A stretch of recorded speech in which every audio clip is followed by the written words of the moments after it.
My name is Jade Onaka. I'm 16 years old and I live in Kona on the island of Hawai'i. Up alongside the steep driveway leading to my house, we grow tea leaves, which we use to make laulau, feed cattle, and make leis. We've grown other vegetables too. We even had kalo plants for a summer, but they're not there anymore. That's my fault in a way. Let me explain. I grew up in a family of ranchers. My great-great-grandfather was the first person of Japanese ancestry to own a cattle ranch in Hawaii, maybe even in the whole US.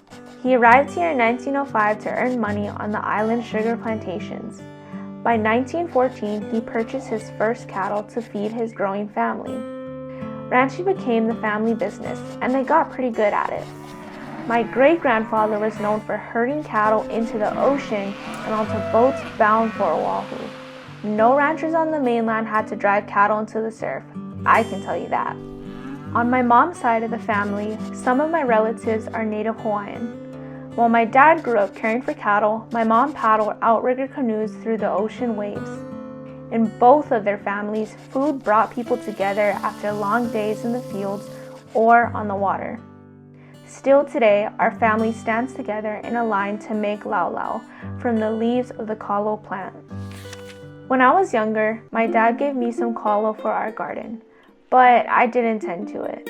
Back then, I didn't know how important kalo was to the Hawaiian people in the past, or that it might help us survive into the future.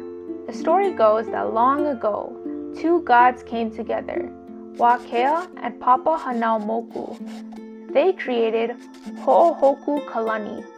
Then, Wakea and Ho'ohoku Kalani came together, and Ho'ohoku Kalani gave birth to a stillborn child. They buried the child next to their house. From the grave, a kalo plant grew. They named him Haloa Nakalau Kapalili. Their second child, Haloa, was the first Kanaka, and he cared for his elder brother, the kalo plant. The kalo in turn provided nourishment. It's always been like that. When we care for the Āina, the land, the Āina cares for us. In the Hawaiian language, the words for the kalo plant are the same as those for family. The plant that grows from a clipping is a makua or parent. The offshoots are keiki or children. Together, the whole plant is ohana or family. Growing up, my parents taught me the value of providing for ourselves and sharing with our community. But I learned that Hawaii as a state imports nearly 90% of its food. Even though we live in a climate perfect for growing food year-round, changes anywhere else in the world could leave us without enough to eat. During distance learning, I decided to learn more about how my ancestors provided for themselves, with the hope that we could begin to do the same. I called Dean Wilhelm, a kalo farmer and educator, and Natalie Kurashima, a resource manager and researcher who studies Native Hawaiian agriculture. I learned from them kalo was one of my ancestors' main food sources and part of a complex agricultural system that provided for Hawaiians for almost 1,000 years. Imagine wedge-shaped divisions of land called ahupua'a stretching from the mountains down to their base in the ocean. Within each ahupua'a, my ancestors cultivated the land based on its character. Wood from the mountains, vegetables from the field, kalo from the valleys, fish from the ocean. One ahupua'a provided everything people living within it could need. With this system, according to research, ancient Hawaiians produced more than 1 million tons of food each year. That's enough to feed almost everyone who lives on the islands today. 100 years after my great-great-grandfather left work on the sugar plantations, the last one closed.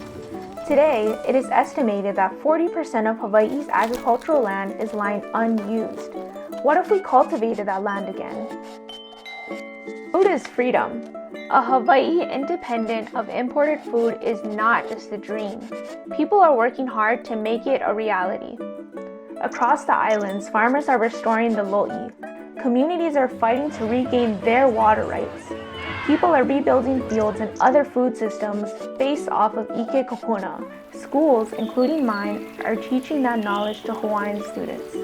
I grew up the daughter, granddaughter, and great-granddaughter of ranchers. I learned how to work long days. Now, I might put that to use in my own way. My kuleana goes beyond learning my history and about my family's trade. It begins with growing some kalo once again.